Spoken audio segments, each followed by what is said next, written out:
ساکن دهه توسخله جماعت دهاتی به نام میرعلی محمدعلی فی ناحیه ووسه گلنیسا دولت و همراه فرزندانش حاصل سبزوات را با قناعتمندی جمع‌آوری می‌نمایند. نتیجه زحمت آنها در زمین است که از مساحت 70 سوتیق انا همین گونه محصولاتی در حجم کلان و حاصل فراوان به دست آوردند. زمین درآمد میته، کسی میگه درآمد نمیته، دروغه. زمین درآمد میته، مهنت کنی درآمد هست.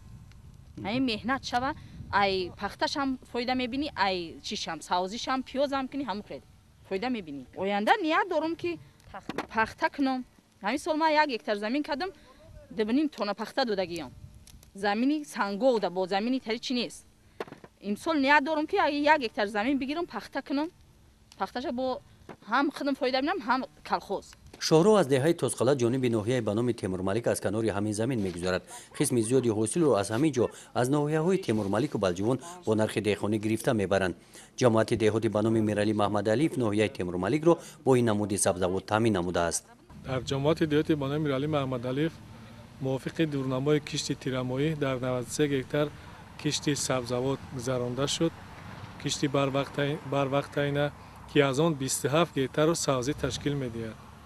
امروز چون که شما شاهد حال گشتین، مردم حدود جماعت دهاتی به نام میرعلی محمدعلی حاصلی که در کشت تیرمایی کاشته بود امروز سربلندانه به دست آورده حاصل را گنداشته ایستاده است. من امروز سبزی که در حدود جماعت است قریب که امروز ما میتونیم که از 27 هکتار سبزی کشت کرده ناحیه را ما با پراگی از سبزی تامین نماییم. گلنیسا دولت و کوشش دارد که هر چه زودتر حاصل سبزی را جمع‌آوری نموده زمین را برای کشت نو آماده سازد. برای آنها منبع اساسی درآمد بودجه عائله این ثمرناک استفاده نمودن زمین است. مهنت میکنیم، زندگی میکنیم، 5 فرزند دارم، بچه‌کم خدا رو شکرش کارگر میکنیم، میویم مهنت مون میویم. یعنی شما درآمد زندگیتون ایروی زمینه. ایسوی زمین ما یگم چی ندارم. ایسوی زمینه. در همین زمین مهنت میکنیم. چیه؟ هسته. بچه‌مون روسیه میرن هیچو. مهنت این زمینه میکنم. میخرم قدی خانواده همشون. نه مثال 70 سوتیق نمیجا کردم. خدا رو شکرش برکت یافتم.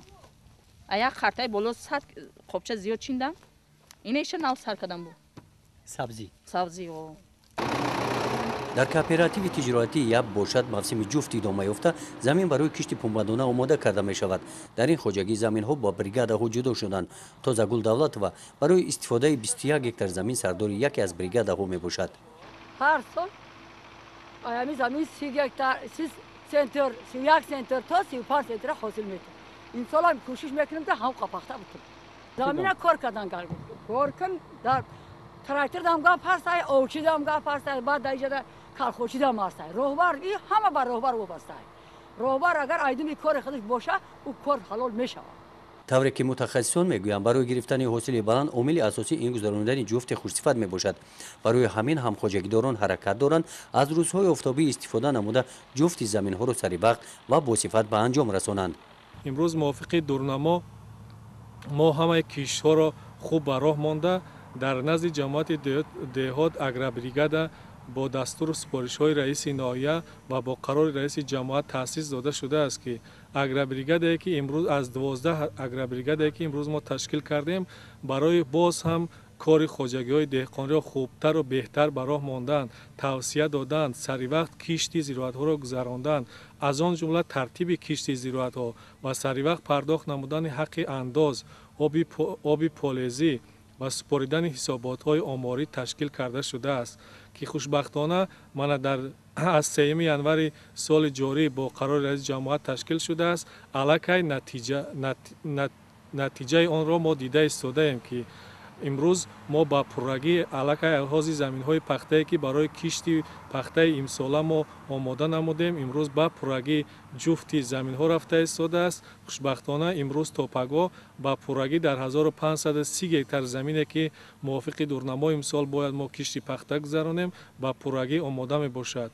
امروز ما کارمندان جماعت دهاتی به نام میرعلی محمدعلی و شخصا خواجگی‌های دهقانی حدود جماعت کوشش به خرج می‌دهیم که موافق دستور و سپارش‌های اساسگزار صلح و وحدت ملی پیشوای ملت جناب عالی محترم امام علی رحمان هر یک وجب زمین را ثمرناک و عاقلانه استفاده برده از آن نکم از 2 و 3 حاصل به دست بیاریم تا اینکه دسترخوان مردم را از این دهم بایتر و غنی گردانیم.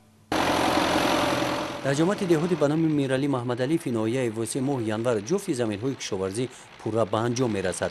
تا فرارسی فصل بهار باشد خواجگیداران دیگر کارهای موسمی را به انجام رسانیده برای کشت پنبه‌دانه آماده می‌شوند.